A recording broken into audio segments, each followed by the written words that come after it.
and buying time, killing people next in line. Lower classes, social slime, they don't matter. Genocide, sick from water, sick from air. Making money, they don't care. Caesar shit, force of air. Fuck them back, it's only for they bomb. They shoot, they kill, they massacre, rape. They burn the kids. No one makes countries lie to your face, fight and die. Cause God forgives.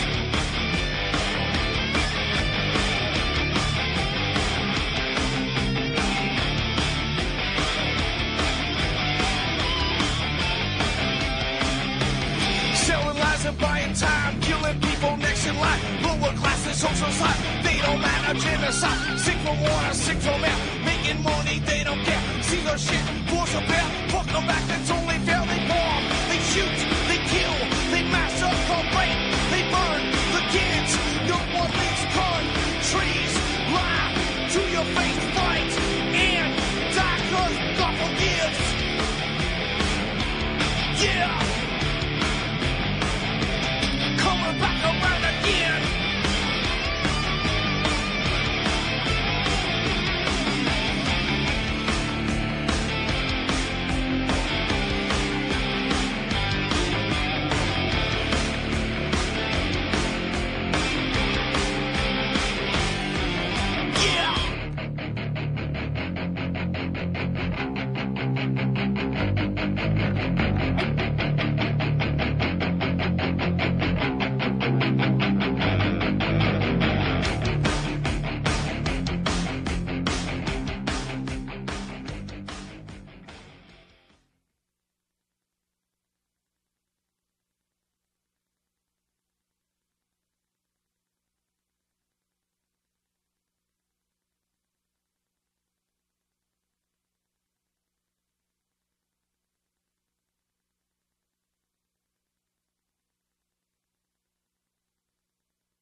Okay, welcome to the show. I'm your host, Ron Stevens. This is Rock the Boat right here on UCY.TV, the best little network on the internet.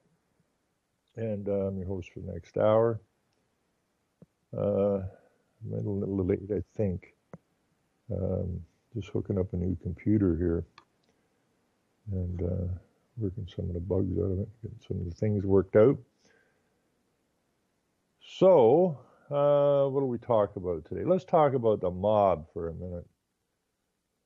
Now, if you live in Canada, or most anywhere else, because all governments are corporations, which basically puts the title mob on them.